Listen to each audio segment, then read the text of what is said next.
joining us. And Vesna, thank you for starting the recording.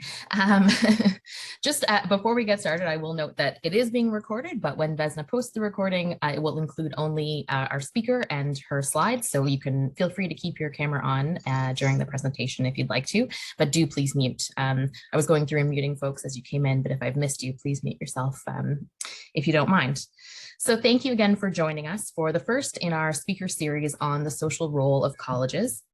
Today, we have the pleasure of hearing from Dr. Leesa Wheelahan, who is the William G. Davis Chair in Community College Leadership at the University of Toronto. And she will be speaking to us about what do colleges do and why do they matter, thinking about the role of colleges as local actors. As we go through the presentation, if you have questions, you can put them into the chat, and Gavin will be monitoring the chat. And Gavin is also going to now tell us a bit more about the speaker series that we've organized. Thank you very much, Mary. Well, welcome everybody to the first of our series of talks on the social role of colleges. The idea of universities is very strongly institutionalized. Universities as organizations differ markedly between countries, even within the same country and even within the same subnational jurisdiction. Nonetheless, people have a very strong idea of the institution of the university. And one of those ideas is of its core roles in teaching, research, and community service. One of the first things you say about the roles or functions of the university is that they have this tripart role. And this is said to exist at all levels of the organization, at the institutional level, the level of faculty department, and at the level of individual academic. Academics are also said to be engaged in teaching, research, and service, and often in the proportions 40-40-20, 40% teaching, 40% research, 20% service. As Leesa will develop in her presentation, the idea of the college is not nearly so strongly institutionalized. I don't think we have a shared idea of what the college is. We notice very much their differences between each other in different jurisdictions and even within the same institution.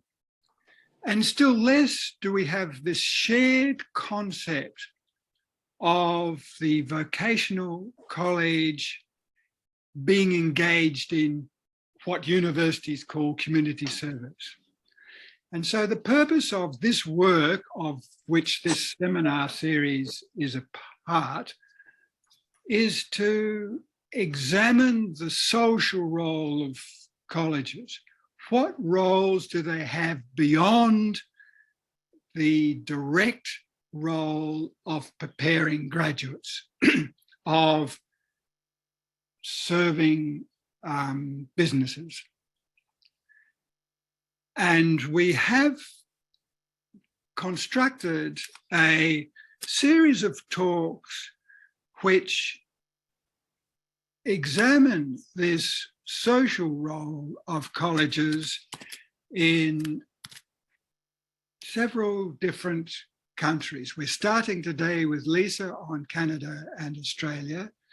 On next week, we're having Dr. Pauline David, who's examining the role in France, and subsequent talks in the series will examine the social role of colleges in Brazil, Chile, Germany, Switzerland, and perhaps other countries.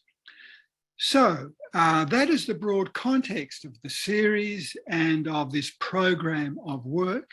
And now I'm pleased to invite my partner in scholarship and in life, to start her presentation, Leesa. Thanks, Gavin, for that, and thank you, Mary. It's a great pleasure for me to be kicking off this series, and we're delighted by the amount of interest that's been shown in it. So I live now on Turtle Island, which is home to which has been home to Indigenous peoples for thousands of years, who have been caring for the land for that time. Turtle Island is the name for North America, which is used by some Indigenous peoples in Canada and the United States, and it comes from a North American Indigenous creation story. So I specifically wish to acknowledge the land on which I'm speaking today, which is from the University of Toronto. For thousands of years, the land on which we are now has been the traditional land of the Huron-Wendat people, the Seneca and the Mississaugas of the Credit.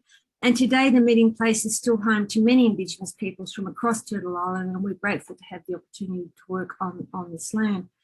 Prior to this, I lived in Australia, which has been home to Indigenous peoples for more than 50,000 years. I was born and lived most of my life in the land of the Wurundjeri, who form part of the Kulin Nation, which is now part of the state of Victoria. So in this work, why isn't it going? Okay, in this work, in this presentation today, I'm drawing on work that was commissioned by Education International, which is the International Federation of Teacher Education Unions.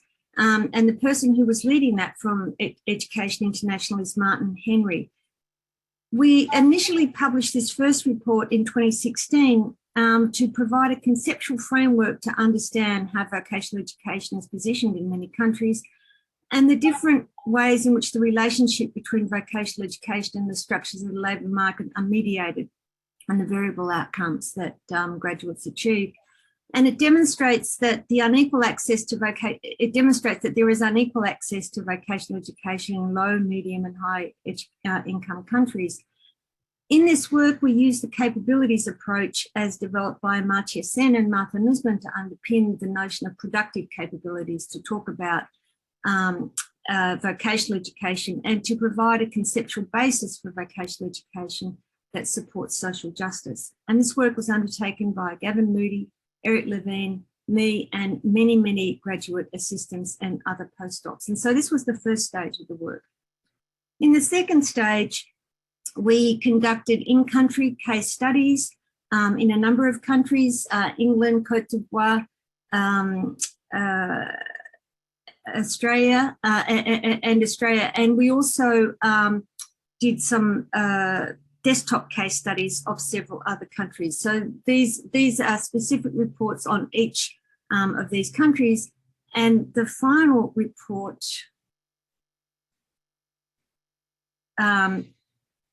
is a summary which we draw on the lessons of all of those countries to try and think about what TVET could look like and what particularly TVET institutions could look like, which is the focus of my presentation today. I want to first start off by discussing nomenclature, which is always fraught, particularly when you're talking about colleges. So I'm talking about colleges that offer vocationally oriented provision or vocational education. That is the second vocationally oriented tier of post-secondary education. Sometimes we refer to ISCED. ISCED stands for the International Standard Classification of Education, and that's UNESCO's framework for classifying education around the world. And ISCED has a classification called ISCED 5. And these are institutions that offer short cycle tertiary education, usually about 2 years, as a key part of their mission, but they may sometimes offer some degrees and some postgraduate programs. And in that, I'm including community colleges in Canada, or particularly in Ontario, the colleges of applied arts and technology, community colleges in the US, technical and further education in Australia, further education colleges in the UK, further education and training colleges in South Africa, institutes of technology and polytechnics in Aotearoa, New Zealand, federal institutes in Brazil, and so on. But as we'll see throughout the speaker series, What's included and excluded is very fuzzy. For example, we're including in our speaker series universities of applied sciences in Switzerland and Germany. So our argument is that colleges are under-theorised, particularly compared to schools and university, and that this leaves them vulnerable to the vicissitudes of marketisation and privatisation, which in turn undermines the institutional conditions that support colleges and which are needed for colleges to thrive. What we've seen over the last 40, 50 years is this systematic privatisation and marketisation of colleges in this sector. And this is because, and it's the most marketised of all education sectors because of its links to work in which the purpose of the colleges is seen to prepare graduates for the labour market. Colleges are seen to lack responsiveness and to need market discipline. They're undermined by lack of funding on the one hand because they're meant to be entrepreneurial and competitive, but then they're blamed for poor outcomes on the other. They have to compete with for-profit providers, which drives down price in many instances, and in many instances also drives down quality.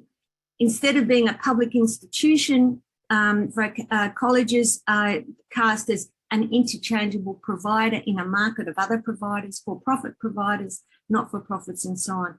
And this is the model that's particularly pushed on low and mid-income countries by international government organisations and non-government organisations. So colleges are left out of all of this analysis. It's assumed somehow that the institutional conditions that are necessary to support vocational education will be best supported by markets, but this hasn't been what we've found.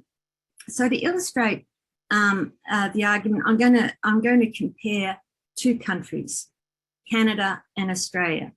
And as we'll see, the two countries that I know the most about. As we'll see, there are a lot of similarities in governance, history, society, economy, and culture. Both are federations, both are colonial settler nations, both are members of the Commonwealth and have Westminster systems of government, both have economies that are resource-based, and both are immigrant countries. There's one big difference among many others is that, as you can see, this is a map of the average temperature or weather in both countries. The middle of Australia is baking hot, the middle of Canada is baking cold. So just first to start with Australia. Australia has a population of about 26 million people. It's a federation with 6 states and 2 territories. It's part of the Commonwealth. It has Westminster parliamentary system and the British Queen is the head of state. It has a liberal market economy, a resource-based economy.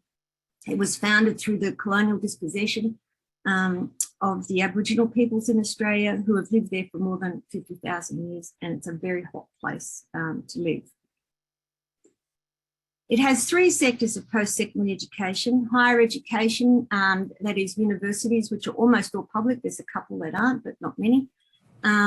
It has some private higher education institutions and some not-for-profit higher educations, but there's not a huge number and they're relatively small.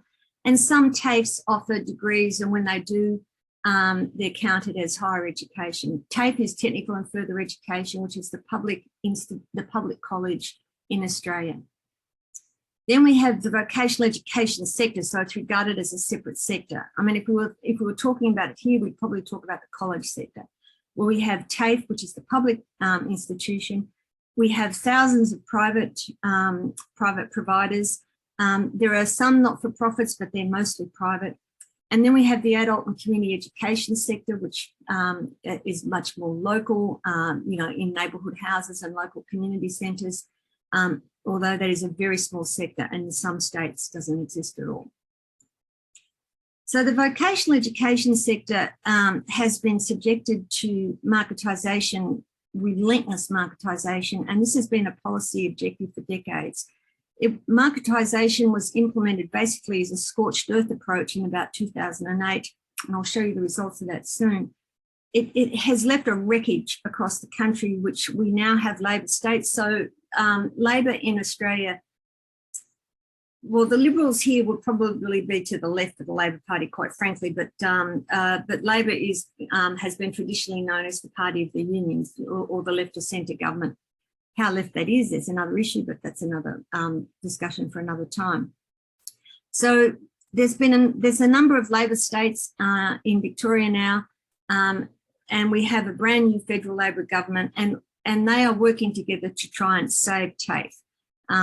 We have a rigid model of qualifications and credentials in the country, based on a very narrow model of competency-based training model of curriculum, in which learning outcomes are tied to workplace tasks and roles. And part of the idea of that was to try and teacher-proof the curriculum, to make sure that the curriculum delivered what industry wants. And this narrowed the purpose of education as preparing people for the labour market. So it's training and skills, not vocational education. And the broader developmental and progressive purposes of education were diminished. So what I've done here is I'm showing you the size and shape of the sector. And so I'm looking at the number of publicly funded hours from 2008 to 2020. And I'm looking at student hours, the number of student hours that were delivered every year, rather than student numbers or student enrolments, because funding is tied to hours of delivery, not heads, not enrolments or anything like that.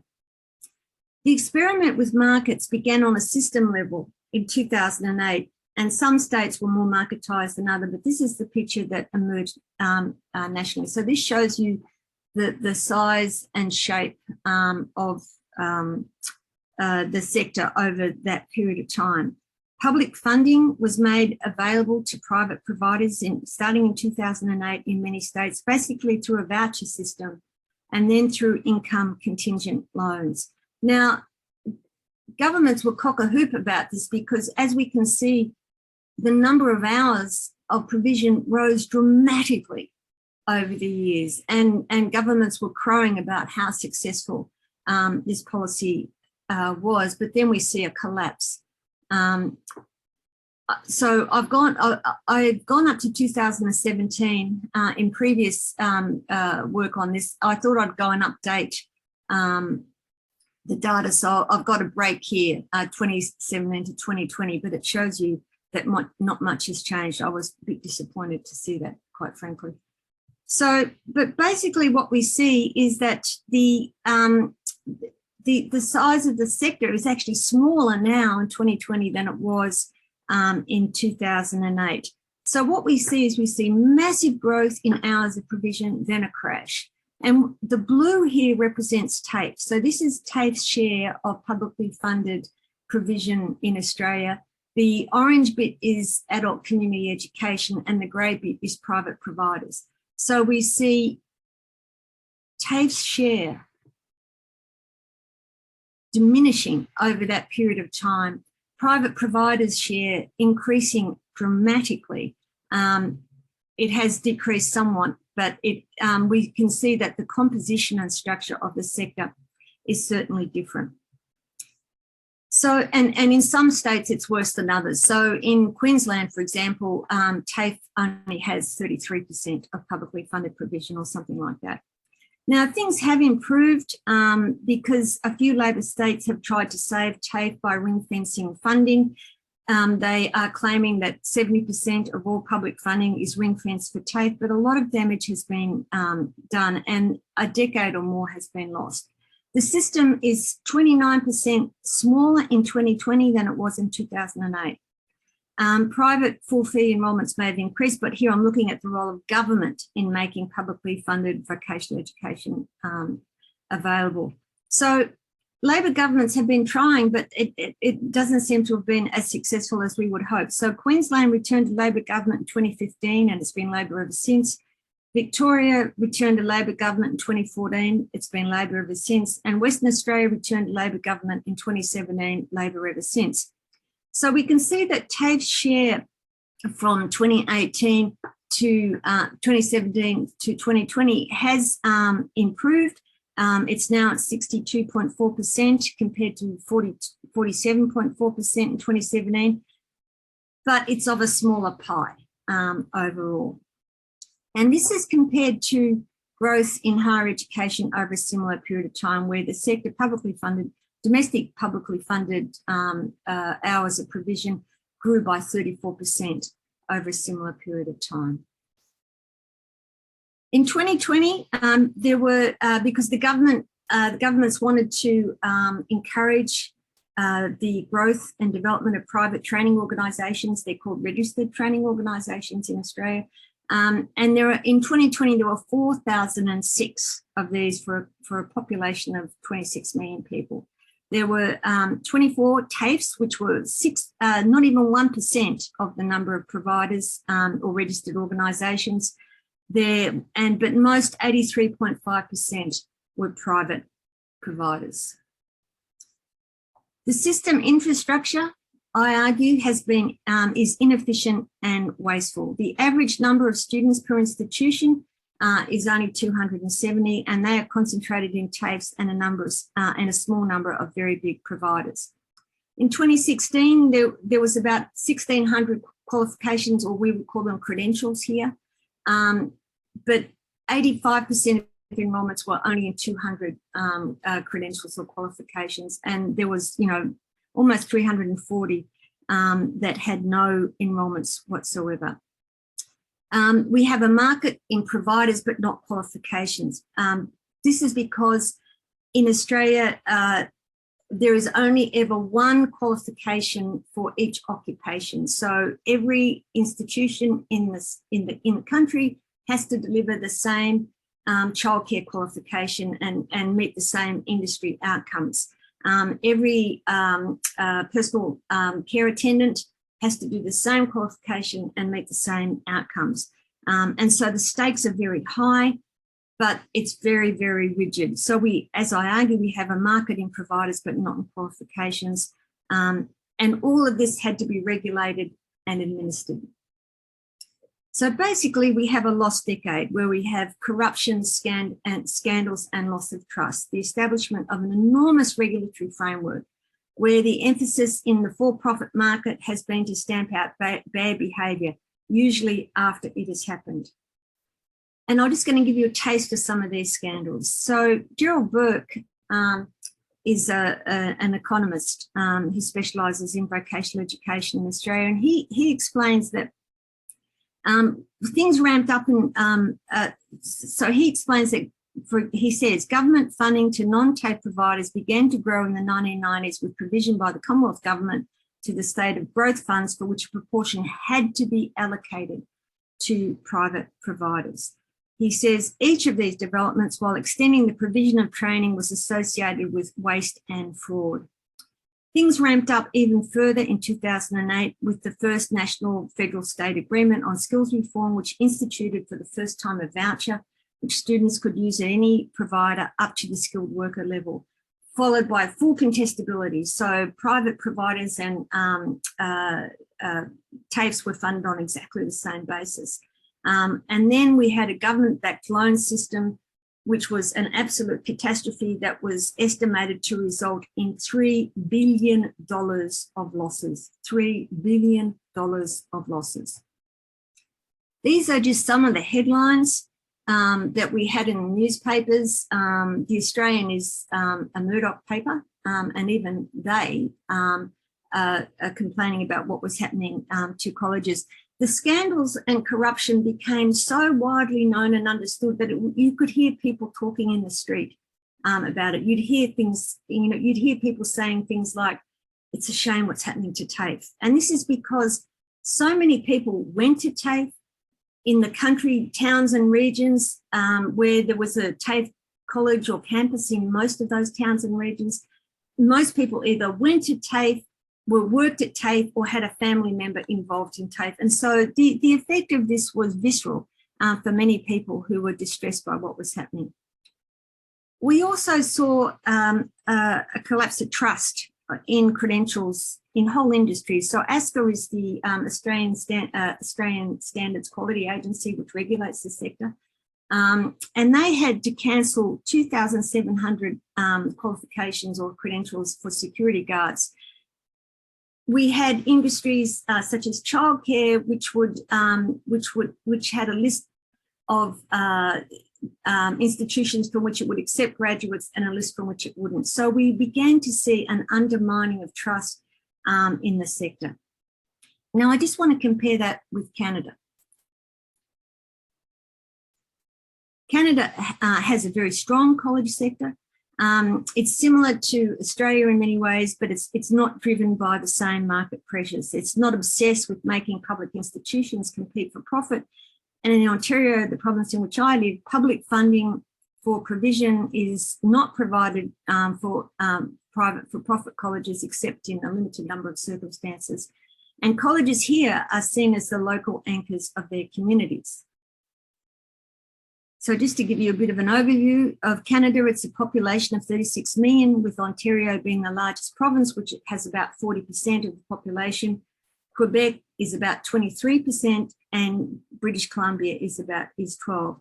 It's part of the Commonwealth. The Queen is head of state, and it has a Westminster parliamentary system. It has a liberal market economy and a resource-based economy. It's also premised on, it's also founded on the history of dispossession of its Indigenous peoples. One thing that was extraordinarily difficult for me to get my head around when we came here is that there's no federal Ministry of Education at all.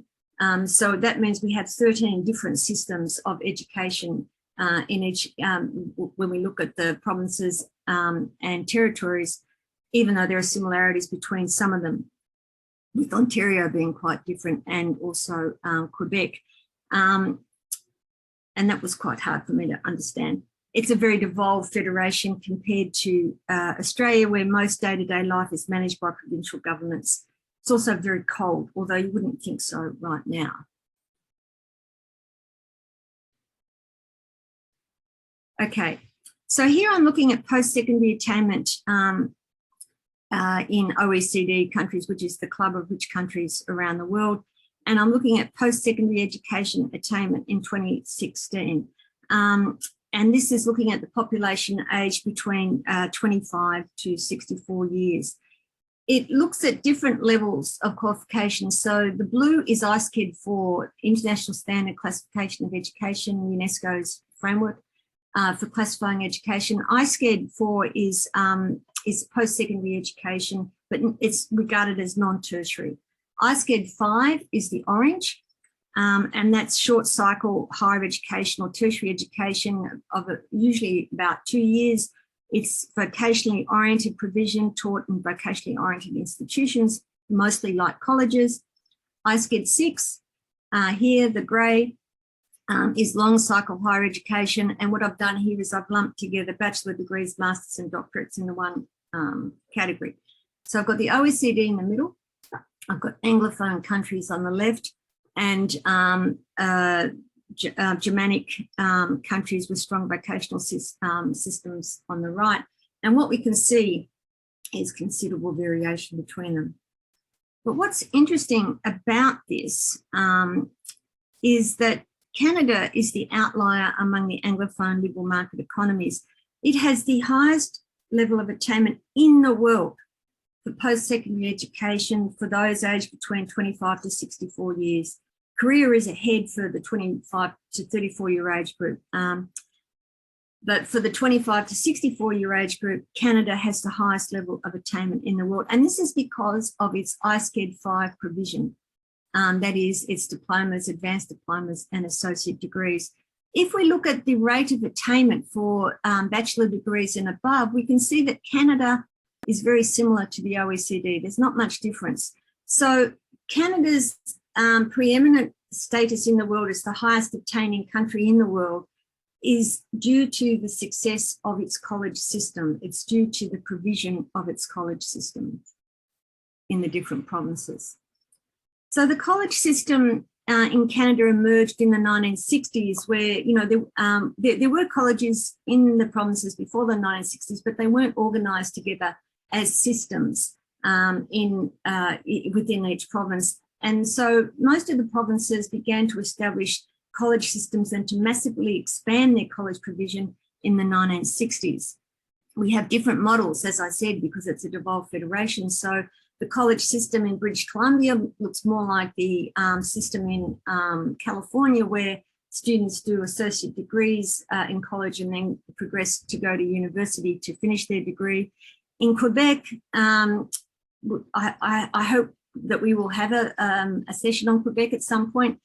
We have a universal model where all students, when they finish school, go to a CIHE, which is a college where they either do 2 years preparation to go on to university, or they do a 3-year vocationally oriented qualification. Ontario, which is the biggest province, has quite a different model. So the model of colleges in Ontario is that the purpose of colleges is to prepare people for the labour market, for jobs, and for their professional and working lives. And the vocational model in Ontario, I think, is more similar to Australia and to England than it is to the rest of Canada. So in Ontario, we have 20 public universities, 24 colleges of applied arts and technology, which are known as community colleges in other places. And we have about 420 private career colleges in a population of about 14 million. Compare that to the over 4,000 that I was showing you from Australia. This gives it, here I'm drawing on work by Roger Palazzo, Wheelahan, and Martin Hicks and others, which shows you the structure and size of the various different components of the post-secondary education system in Ontario. So here on the left, we have public colleges, public universities, and on the right, we have mostly private providers, which are offered on the job training, which offer apprenticeships, things like that. So we can see that Canada's public colleges don't play a huge role in apprenticeship training, but they do play a role. And the little green box here is private career colleges, which are, you can see, a very small part of the system. But if we look to the right of the diagram, you can see that this looks at the relative size by direct government funding, and you can see that the amount of public money that goes to provision in private colleges is negligible. So as a general rule, private providers don't get access to public funding for provision, although their students may get access to loans so they can pay fees, and they may get access to some student support. Canada has, at the federal level, as part of its research funding stream, has 2 special streams that are earmarked for colleges to do applied research. So one is an Innovation Links Grants program, and the other is a College and Community Social Innovation Fund. This is a great initiative, which I would like to see emulated elsewhere. And here I've looked at the website for Colleges and Institutes Canada, where they're showcasing some of the outcomes of that funding, the different types of projects, research projects that have been implemented by colleges around Canada. It's worthwhile having a little look. And I forgot to say earlier that these slides will be made available, so you'll be able to click on the links and go and have a look at some of these things yourself. So what can we learn from all of this? Well, in Canada, colleges are the anchor of their communities, where we have a strong public system which are highly trusted, and there is confidence in qualifications or credentials. I've not seen an entire industry say we don't trust the credentials offered by the system. They have a rich curriculum. It is competency-based in theory, but it is nowhere near as rigid and as tightly tied down as the system is in Australia. Colleges receive public funding to offer applied degrees. They do not receive public funding in Australia to offer applied degrees, even though TAFEs do offer applied degrees. And they are funded to do applied research. It's good funding comparatively, even if they don't really think so. Comparatively speaking, it's a very small private system. And of course, there's challenges in the system. So pathways between colleges and universities could be better, they're constrained. The relationships between universities and colleges is somewhat fraught. And there's all sorts of other issues that I don't have time to go into right now, but perhaps can come up in the discussion. So now I want to theorize the different types of examples that I've used using institutional theory. And here I'm drawing from sociological institutionalism and historical institutionalism, which are 2 complementary modes of theorizing which take institutions as the primary building block of society. And institutional theory regards institutions as modes of social organisation and resources that are shaped by rules, norms, and discourses. And that these rules, norms, discourses, which have been shaped in past by those who've gone before us, constrain what we can do now. They don't determine what we can do now, but they enable and constrain agencies through our agency through providing parameters for action. That is, they constitute path dependencies. The Nobel laureate Amartya Sen, who is one of the people who established the capabilities approach, which I'm going to talk about later. He's a Nobel laureate in welfare economics. He explains that individuals live and operate in a world of institutions, many of which operate across borders. He says, our opportunities and prospects depend crucially on what institutions exist and how they function. Not only do institutions contribute to our freedoms, their roles can be sensibly evaluated in light of their contribution to our freedoms. So institutions are modes of social organisation shaped by rules, practices and norms that both enable and constrain agency by providing the degrees of freedom, which provide the context for and help condition the courses of action pursued by agents. So institutions refer to social relations that, and institutions we could include in that the family, the economy, the market, religion. These provide the overlapping and interconnected context for specific organisational forms. And organisations are the specific entities, the different entities that exist within an institution. The church down the road or the Catholic Church is a specific entity within the institution of religion, for example. However, Wolfgang Streeck and Catherine Thielen argue, we suggest that organisations come to be regarded as institutions to the extent that their existence and operation become in a specific way publicly guaranteed and privileged by becoming backed up by societal norms and the enforcement capacities related to them. And this makes sense when we think about schools and universities. What they do is generally understood. And despite the diversity in organisational forms for universities and schools in different countries, they are recognisably institutions where there's at least some shared assumptions about their role. So we can see, for example, here that this is a school, even though it's not in a school building. Universities share the purposes of research, service to knowledge and society and economy and education for professions. And their role in most countries is legally enforced. For example, that you cannot use the word degree in most countries unless that is backed up unless that is delivered by an institution that is authorised to give you a credential called a degree. So in schools, we understand that the role of schools is to provide students with basic knowledge and skills needed to function in society as a citizen and as a person. But the mission of colleges is more ambiguous. And in colleges such as Australia, Canada, Aotearoa, New Zealand, South Africa, and the UK, and in other systems shaped by the colonial legacy, where there are quite big similarities in the positioning of this sector. In these countries, colleges are often cast as residual, as doing what universities and schools don't do. So colleges have less autonomy, less power, and they are the sector which is acted upon rather than seen as an actor in its own right. Their purpose is seen to supply skilled labour for lower status occupations.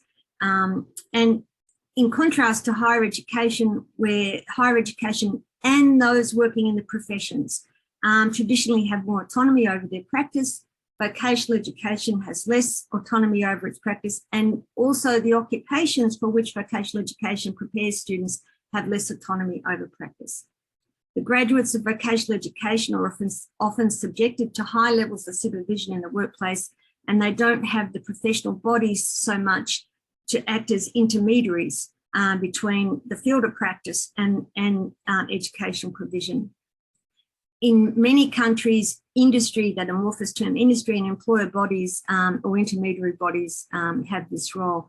And so public, and this is one reason why public vocational education institutions are interchangeable with providers.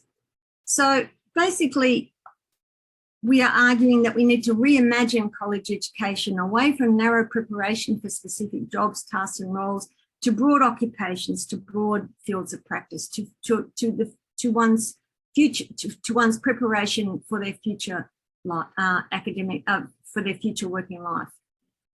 And this requires an expansive view of the purposes of college education. And for that, we've drawing from the capabilities approach, which was developed by Amartya Sen and the philosopher Martha Nussbaum. The capabilities approach focuses on human flourishing, on ensuring that individuals have the capabilities that they need to make choices about how they will live. It's concerned with the substantive freedom that individuals have in their lives, and it's used around the world to evaluate policies and other social arrangements by the extent to which they provide citizens with this freedom. And this is in contrast to human capital theory, which focuses on economic outcomes, on preparing people for the labour market. And most education policy is premised on human capital theory. So Amartya Sen says, at the risk of oversimplification, it can be said that the literature on human capital tends to concentrate on the agency of human beings in augmenting production possibilities.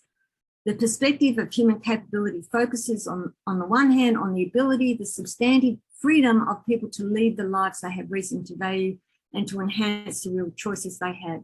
He says these two perspectives cannot but be related, since both are concerned with the role of human beings and in particular with the actual abilities that they achieve and acquire. He says, but the yardstick of assessment concentrates on different achievements, and in the human capabilities approach, it focuses on human flourishing. So there was a very nice project that was conducted in Europe, in the EU, on working with disenfranchised young people using that terrible term NEETs, not in employment, education, training. So the most disadvantaged young people. And they use the capability approach in their work. And so Schroer sums this up by saying that the purposes of education, of vocational education, of college provision, should be to provide capabilities for work, for education, and for voice. So she says capability for education is the real freedom to choose a training program or a curriculum that one has reason to value. She says the capability for work is the real freedom of making the choice to undertake the job or activity one has reason to value. And capability for voice is the real freedom to express one's wishes, expectations, desires, etc., and to make them count when decisions concerning oneself are made. So in other words, the purpose is not a job, any job at all costs. And people need to have real choice to make decisions about their futures, to the kinds of programs they want to do, not just whether it is in demand skills. And again, the yardstick is different. So in our own work, we've made sense of it in this way. We think that post-secondary education, or all post-secondary education, has three purposes. The first is educational, to develop graduates and society's understanding of theoretical abstract knowledge, because this is the language that we use to think about what our society should be like and to consider the big debates in society like global warming, refugees, war, that sort of thing. The second is occupational, to develop graduates' individual and work groups' collective productive capacity. So it is about preparing people for their future lives in their occupations. And social, to advance society and social justice and social inclusion. And so we understand at heart that universities also serve these roles, but it's less well understood that vocational education does so also, and that colleges work towards these outcomes in different ways. And it's important to understand how they do so. So what kinds of institutions can deliver these roles? So here we've again drawn on work by Bonvin and Favak, who are capability approach theorists. And they argue that in order to engage people in having a voice about their future, that institutions local institutions need to have a voice. They need to be seen as local actors. It's based on the principle of subsidiarity, which is the principle that decisions need to be taken by institutions as close as possible to the citizen, because they have a better idea of local needs and how to meet them. And this doesn't mean that there's no role for central government or central intervention. They say the capability framework does not call for the disappearance of all forms of central intervention, but it requires that it should be framed in such a way as to allow local actors to have their say at all stages of the policy process. So this means that we need to have institutions that are differentiated, that have differentiated roles and purposes, and to create the conditions for their development.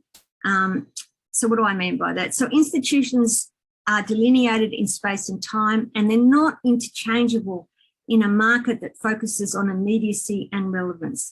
This requires institutional capacity for the long terms, not markets designed to focus on the short term, just in time, just for now.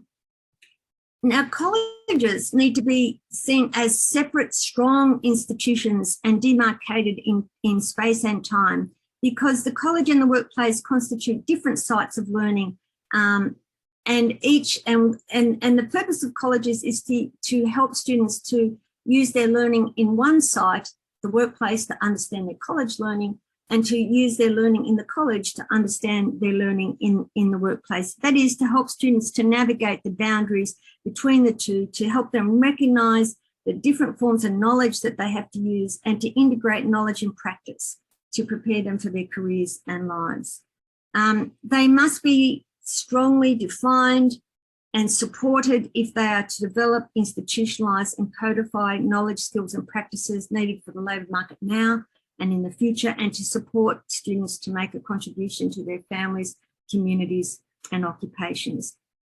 Without such institutions, we have a market of providers that can only respond to the demands of employers as they currently exist, rather than as they are emerging. And one implication of this is that institutions must offer students a sufficiently comprehensive range of programs that enables them to realise their aspirations and supports them in doing this. So we need to theorise and institutionalise colleges' mission. That is, that colleges are the link between local institutions and social partners in developing local institutions that support social and economic development, sustainable social and economic development, particularly in partnership with their local communities. This requires high trust in local actors and flexibility in national and federal policy.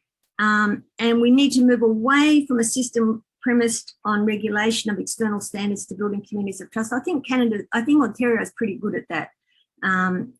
We need collaborative frameworks that can be used to accredit our credentials to ensure they meet the needs of the labour market and the broader purposes of citizenship. We should not take this for granted. Australia is a salutary lesson of what not to do.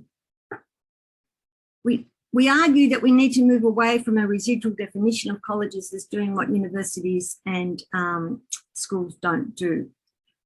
They are local powerhouses for sustainable social and inclusive regional and social economic development. And this is not particularly understood. I think they have a key role in developing, codifying and institutionalising knowledge and skills needed for the changing world of work. We think that actually that they can do that better than universities can, because they're closer to the field, they're closer to work. They are preparing people for a broad range of occupations with which universities don't have any engagement with at all. And so we think that they needed to be supported to develop and think about what should the work of electricians look like in 5 and 10 years' time? What should the work of aged care workers look like in 5 or 10 years' time? And then to develop appropriate curricular responses to that, so in their credentials. So they need to be empowered to undertake research on how work is changing and using local knowledge and insights from applied disciplines. So, for example, the teachers of aged care workers should be supported to to engage in and understand and work with the latest insights of research on dementia, and to understand what that means for how to work with aged care workers and so on.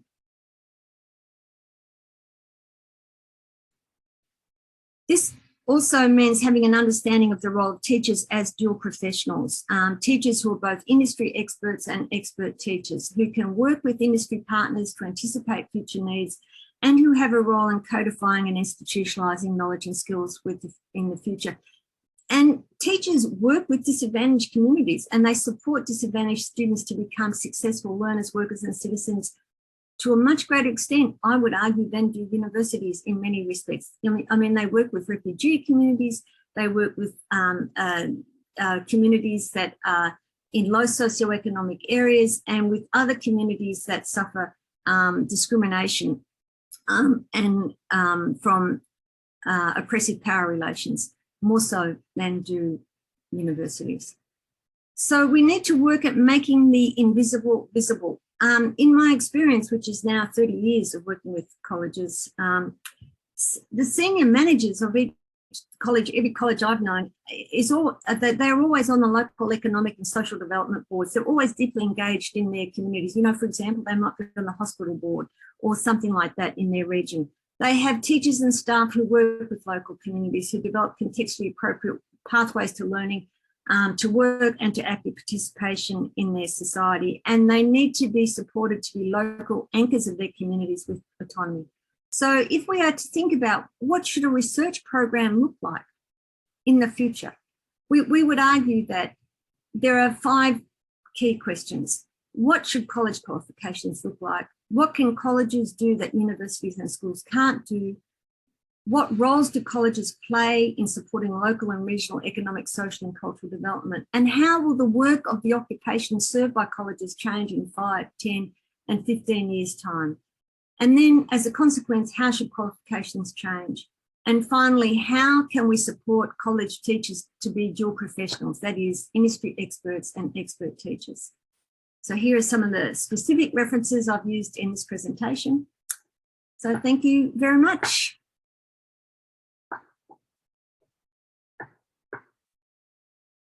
Oops. So I've stopped sharing, haven't I? Yeah.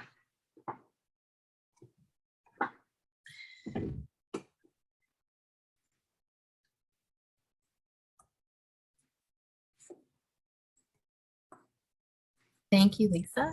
Gavin, are there questions from the chat that we need to address? Indeed. First, in response to Maduka's question, yes, we will post this presentation, subsequent presentations, and our related materials to participants, and we'll make them available on the website. The first question, I think, from Dr. Charles.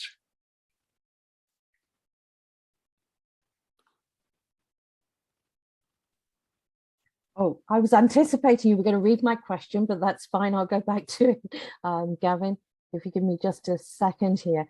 I was really interested in terms of the, well, there were 2 things actually, but the Ontario colleges in particular have got sort of increasing numbers of international students.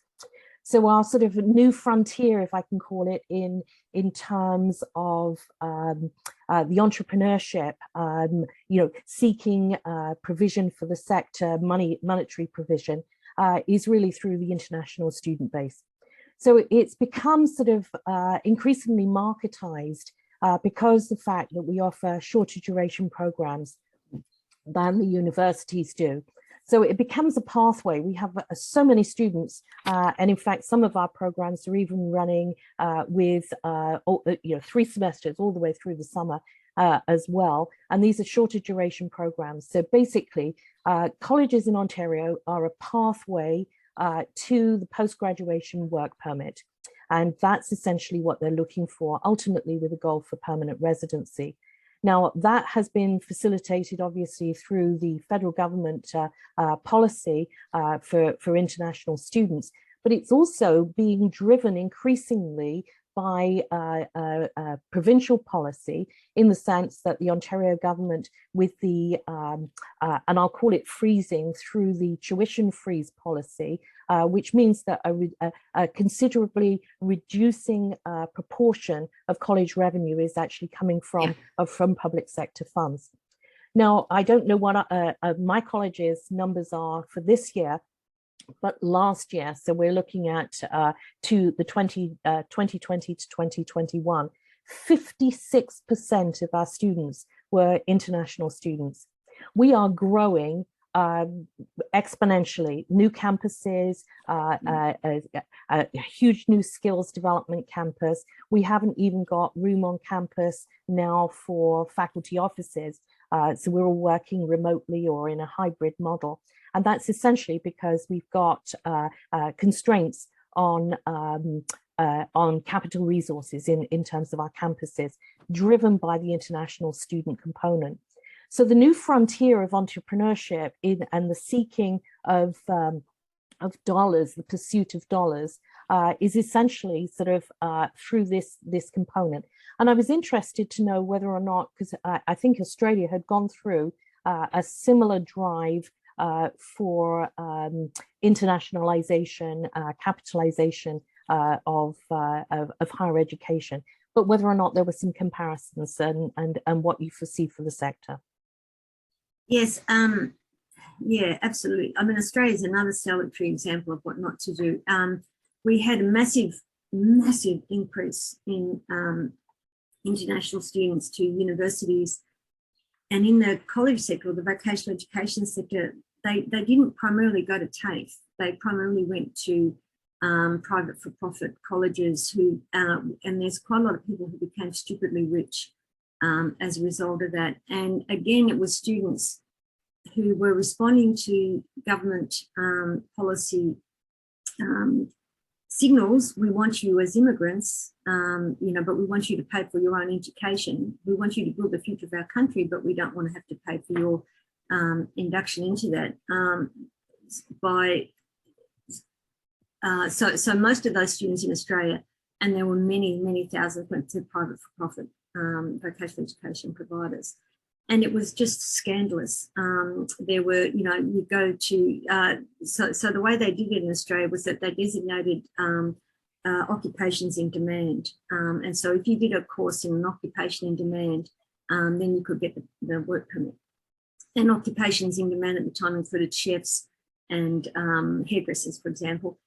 And the regulatory body would go into some of these private providers, into, say, colleges that were meant to be teaching hairdressers with no hairdressing chairs, or into colleges that were meant to be offering, culinary programs to become a chef with no kitchens, right? So it was just disgraceful.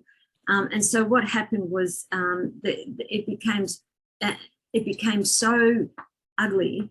And this was combined with tension that existed between international students and, racist elements within the Australian community that, some dreadful things happened, that there was a huge crisis, and brand Australia was damaged, right? Not just the vocational colleges, the university's reputation was put at risk, of Australia being not a safe country with where it rips you off.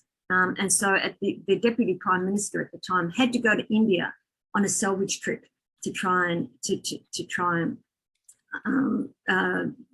repair that relationship. And I think you're right about Ontario. Ontario is now at a tipping point where if it continues down the marketisation and privatisation route, it may well reach the point of no return, where the system looks completely different than it does today, where the system isn't founded so much on publicly funded public institutions that fulfill public policy objectives, but public institutions that have to make money in any way they can in order to survive. And one of my PhD students, Laura Sholin, is doing a PhD which is nearing the completion stages on that, which is looking at the third-party arrangements between public colleges and private career colleges, and we are at, you know, as a result of her work, I can see we are at a tipping point where unless there is some pullback, then, you know, like in 5 years' time, I may not be giving the same presentation. It may be a completely different presentation.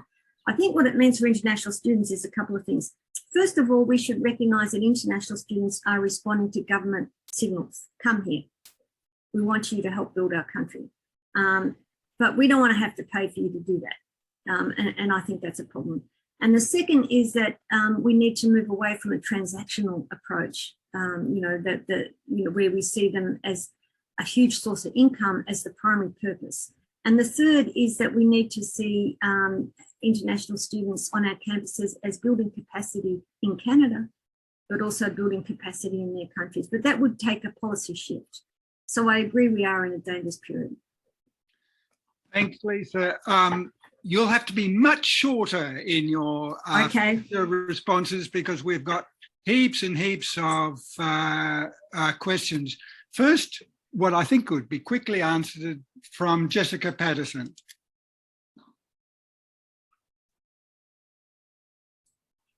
Oh, I thought it was already answered. I lived in West Australia in the 80s, late 80s, early 90s. And I remember post-secondary being tuition free, but in Australia, but apparently it's not anymore. No, it hasn't been for a long time. Although what some of the Labor state governments have done is they've made some courses, some programs free for in-demand occupations, which I oppose. Which sounds a bit contradictory. The reason I oppose it is because it means they are picking the courses that they want students to do rather than students having that choice themselves. You know, so if you want to do creative arts course in TAFE in Australia, it's almost impossible to get a publicly funded place with low fees. If you're rich enough to go to university, you can do it. So I think that there are problems with that whole fees policy, which probably is another whole conversation. Thank you. Indeed. Anthony J. Moots. All right, perfect. Thanks so much. Yeah, so my question is was based on that slide you had that showed the involvement of colleges and apprenticeship programs. It was sort of the blocks and squares and a couple of little circles. So what I noticed was that the colleges involved in particular disciplines was kind of a big block, and the apprenticeship was was different. I wonder if you can just sort of describe a little bit about which apprenticeships, like how the pathway from a college into an apprenticeship would sort of vary, I guess, depending on the discipline, depending on whether it's maybe an electrician or plumbing or masonry work might vary, I guess. Is that essentially what happens? Well, the thing is that in Canada and in Ontario, the colleges play a much smaller role in the provision of apprenticeships than they do in Australia. I mean, one thing Australia does do well, you know, there are some things, but and one thing it does do well is the provision of apprenticeships training, and also the employment conditions that apprentices have, which I think are far better than what exist in Canada. The main thing to understand about apprenticeship training is you've got to have a job first before you can access the training to be an apprentice. If you're doing a course for, I'm not too sure about if they offer diplomas, or, you know, programs where you can be certified as an electrician without having done an apprenticeship. I'm not sure, but I mean, you can't do that in Australia. And here, the main thing is that in order to do apprenticeship training, you must have the apprenticeship first. So it starts with the contract of employment, not with the contract of training. So that's the difference between apprenticeships, and colleges do you know, play an important role in apprenticeship training, but it's nowhere near as big as it is in, say, England or Australia. Yes, indeed, and certainly not for the coordinated market economies in continental Europe. Noah Khan. Thank you, by the way. Thank you. That's okay. Hi, yeah, I had a question about, so if you're proposing this kind of reimagined college sector, this articulated more broadly, I was wondering what the opposing argument to that is. Like, what are the costs of it? Why would somebody not want it? Not that I'm against it or anything, but just to, I guess, tease out the strengths and weaknesses. So the main argument, I mean, and we, So in Australia, I'm regarded as one of those people who say things like, well, she would say that, wouldn't she? You know, because I'm a proponent of public colleges, public provision, and a broad and expansive of public colleges. Policy since the 1980s in Australia, and to some extent here, but nowhere near as sharply defined as here or even in the UK. And even in the UK, it's not as sharply defined as in Australia, where government and employer bodies and unions say that the role of colleges is to train people for the skills needed for work so they can get a job, and that's the path to social inclusion, is getting a job. Now, the problem that there are so many problems with that argument, but overall, only 30% of graduates from vocational education actually end up working in the job for which they've been trained. So they're being trained in specific workplace tasks and skills, and they're not working in those jobs, right? So what we argue in Australia is that we need to have a broader and more expansive understanding of the role and purposes of vocational education that prepare people for a broad range of practice, a broad field of practice, so they can get jobs within, say, the care industry or within the building industry, rather than necessarily tying it specifically to you are a childcare worker at that level. And we think that is the way to social inclusion. So it's a different understanding of how society is constructed, what motivates people. It's part of the reason that they argue that is they argue, well, people want a job, so therefore education should be about a job. And we argue in turn, well, just because everyone wants a job doesn't mean that that the education they have should only be about everything to do with that job. You know, so so we emphasise the educational and progressive purposes of vocational education and not just the labour market purposes. And when we even look at the labour market purposes, we emphasise preparing people for their life in their occupation, not a narrow job. So it is a completely different philosophy. Thank you, Edmund Admin.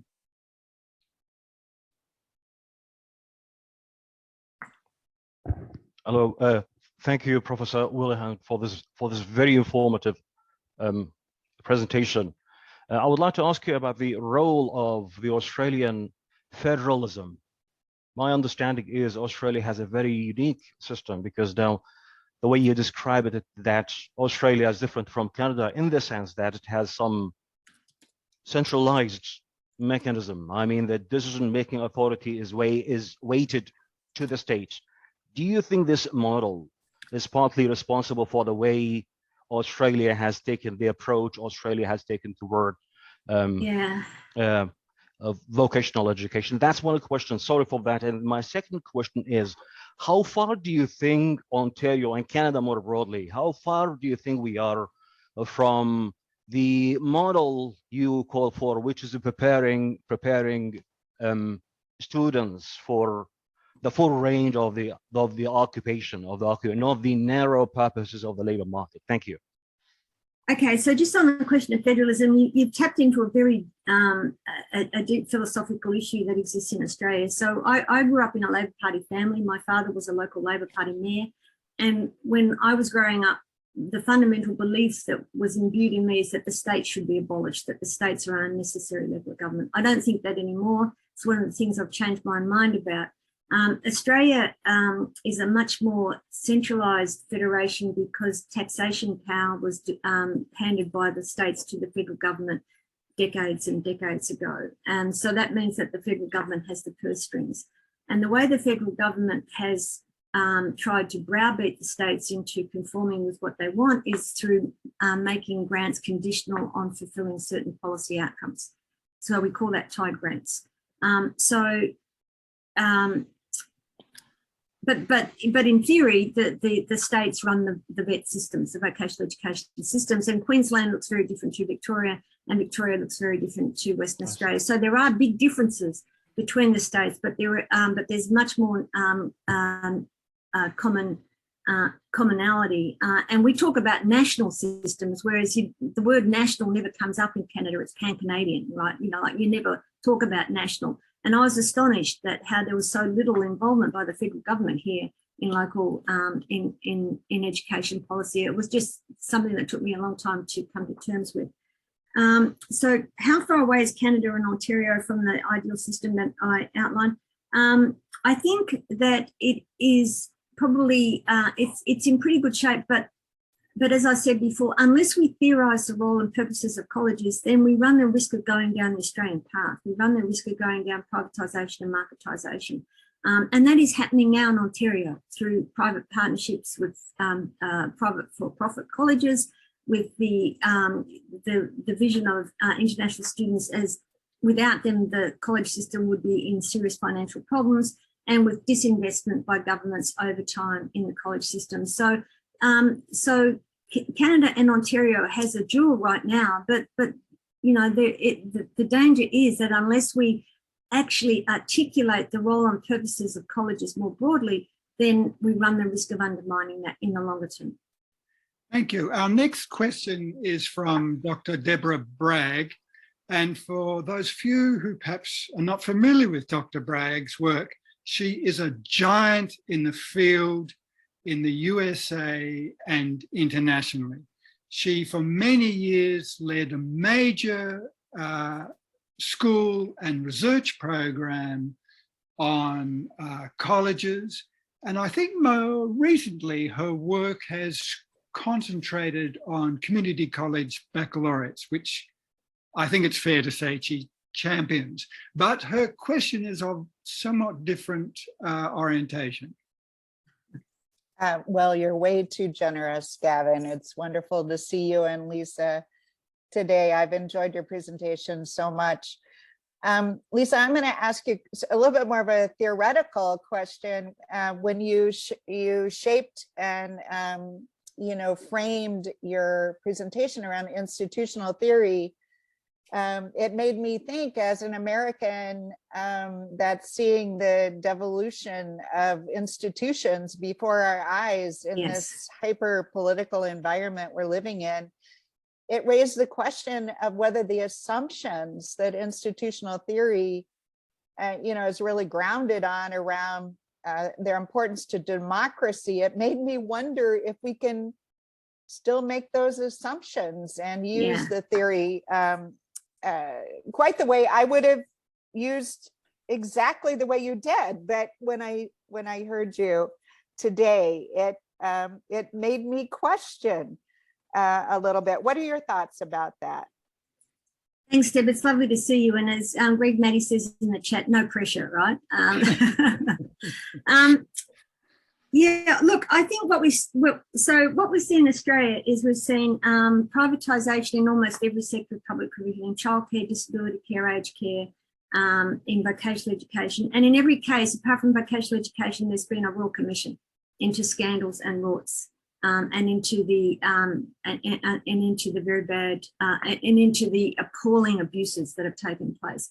Now, a royal commission is the highest form of legal inquiry into a social problem, and a royal commission has power of a court to compel people to give evidence and all that sort of stuff.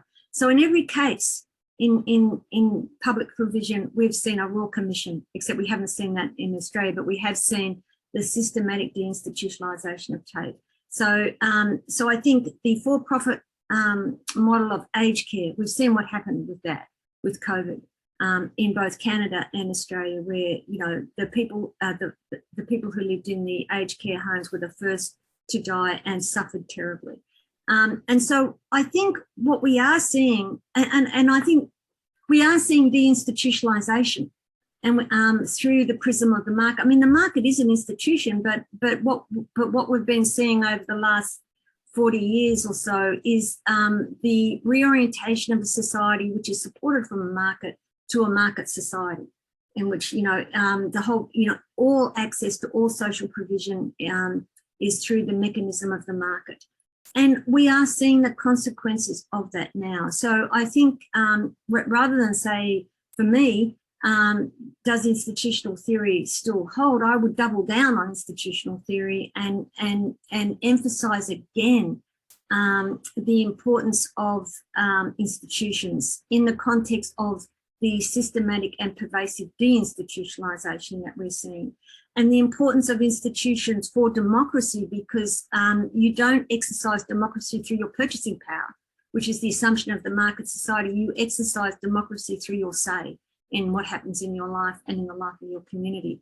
So I think that we've got to an important point. I think the great financial crisis in 2008, COVID has shown us what happens when you have a polarized, deinstitutionalized society, where the market is the main mechanism and where there's no social obligation to each other.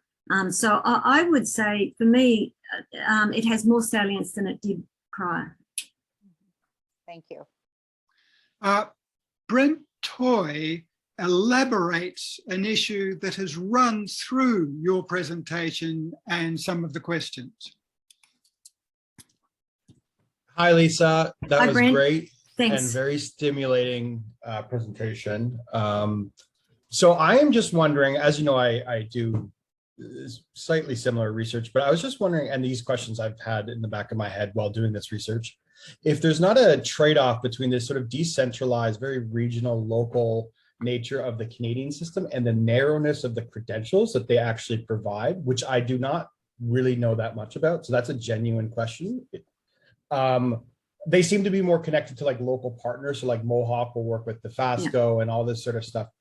And then at the same time, having done research in Australia and talked to actually people involved in the VET curriculum, over there, it's a complete mess, right? And trying to figure out that curriculum for them is a giant headache. And they're constantly reforming the system.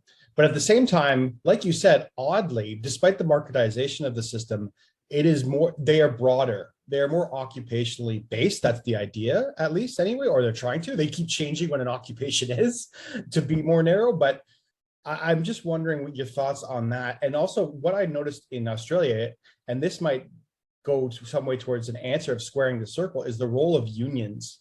Because to me, providing a broad education, like you said, I think what is also missing from that is like sort of like more like control over the workplace. So, and I think like unions and a more traditional understanding of how workplaces function could really aid in sort of vocational education and training and give that sort of holistic understanding of the work process, which might be a bit of an old school argument, but I'm just wondering your thoughts on that. Sure. I think that that even though credentials in Ontario are in theory competency based, I mean, from an Australian perspective, you could drive a truck through the competencies. You know, like they're pretty broad. I mean, I'm opposed to competency-based curriculum, but I don't think that the Ontario model is the most egregious example of that. And the reason is because of the high trust in the system. So, you know, we had a group of Australian TAFE leaders came to Australia once, and I held up a qualification, a credential. I waved it around like it was a few pages. And in Australia, it would be hundreds of pages. You know, so I think that the credentials offered by the Ontario colleges are much broader, with colleges having far more scope to work with local industries in understanding what that means for their area. And also they require students to do general education. I mean, general education, it does not exist in Australia in competency-based qualifications. They got rid of that when they introduced the current model of qualifications in 1997. And so, you know, you don't do broad-based stuff. You don't do stuff about being a citizen. You don't even do stuff about being a citizen in your occupation in Australia. So I would say that, I would say Australian credentials are much narrower than they are here in Ontario. On the role of the unions, so we've had a Conservative government in Australia up until last weekend, or the weekend before. We've had 1 week of a Labor government, a new Labor government in Australia for the first time since 2009, I think. And when Labor is in power, Labor always involves the unions as one of the partners in governance of the vocational education system. When the Conservatives come to power, they always kick the unions out. And so unions haven't been involved in that for 14 years.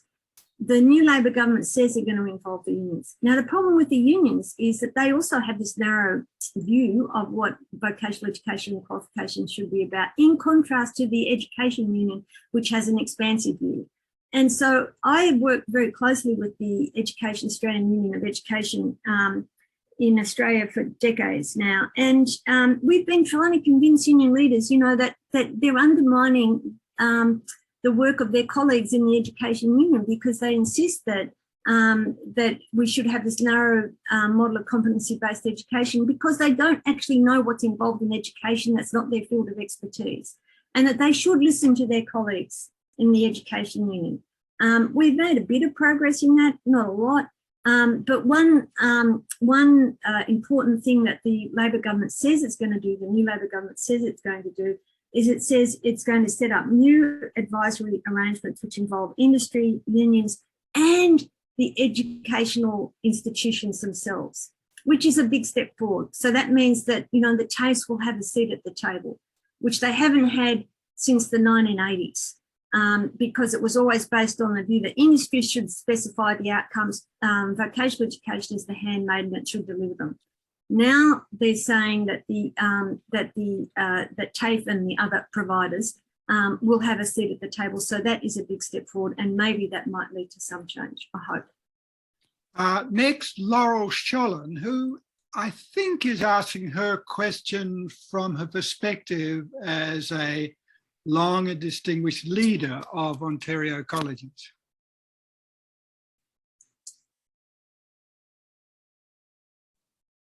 Thanks, Gavin. Hi, Leesa. Hi. Long, I don't know about distinguished, but Leesa, you in your presentation, thank you very much. It's of course, very interesting. And my research is, of course, right in the middle of the whole marketization and privatization discussion. But I wanted to actually pick up on your comments about differentiation and how, you know, institutions should be moving towards this. The previous Liberal government had a differentiation policy, was trying to drive differentiation through strategic mandate agreements with both universities and colleges. The SMA3 looks quite a bit different, but can you maybe speak to the tension between differentiation, institutional mission, and really what's happening in Ontario as we see the blurring of lines, universities offering programming, particularly also in continuing education, more like colleges with work integrated learning, you know, we're connected with industry, colleges, more like universities. And then, of course, the aspirations of the private career colleges, those with the capacity to get more respect and have a level playing field. Thanks. And I'll just tell everyone that Laurel's research really is on this topic, on the topic of marketisation and privatisation, and it's excellent. And I also refer everyone to Rick Anderson's PhD from Niagara. He finished his PhD last year, and it was actually on differentiation in the colleges. And so yes, I mean, differentiation is a revered term in higher education research, literature and policy, where the idea is that government should steer and institutions should specialise in their mission. That's actually not what I'm proposing. I'm not actually proposing that. I'm actually proposing that institutions should work out in partnership with their local community and other institutions like universities, you know, how they should meet the needs of their local communities and their local regions. And so that is not differentiation policy where it says that you will, College X, focus on aircraft engineering and you will focus on electrical trades. It's not doing that, although that doesn't preclude government saying, well, we want a centre of excellence on electrical trades or something like that, right? I mean, that's not necessarily excluding that. But if we regard colleges as their defining mission as local institutions that need to meet the needs of their local and regional communities, then that means that they have a local identity. Now that doesn't mean, that's not an easy thing to achieve, you know, like local collaboration, you know, for a college to collaborate with the local university is never easy, never, ever, ever easy. And to, you know, if the local hospital board may think that you should be doing something different with the personal care attendants or stuff like that. So this process of local negotiation and mediation is difficult and fraught, but it is better then government sitting in the centre saying you will do that and you will do that and you will specialise in X, Y and Z, which does not preclude government from developing its own priorities for, say, mechanical or something like that. You know, so I don't mean differentiation in the sense of this mentoring policy or in the SMAs. Finally, Izar raised her hand.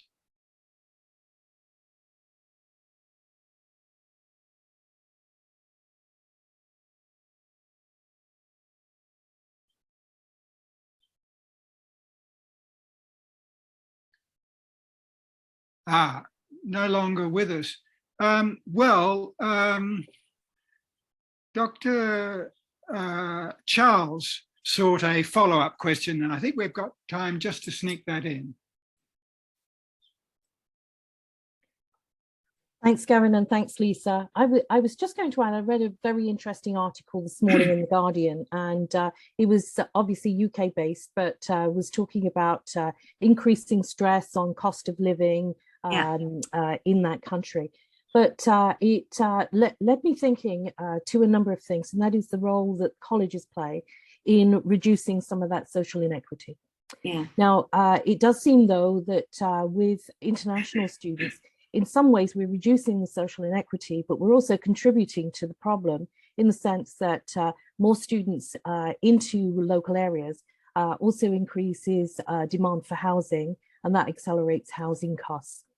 And I'd also put into, and sorry, this sounds a little waffly, but I wondered whether or not part of what we require now is almost like a new Vision 2000 project. So obviously in the 1990s, the college system, in response to some of the problems that in terms of status of qualifications that existed at that time, had this broad consultation, Vision 2000. But maybe we're at a point where we have so many issues about social engagement, inequity, the value of credentials moving forward, the impact on local economies and driving of local demand, immigration as well, whether or not we're poised for a similar thing, whether it be, you know, Vision 2030 or Vision 2050, but whether that will be part of a broad consultation mandate that may be able to forge the system for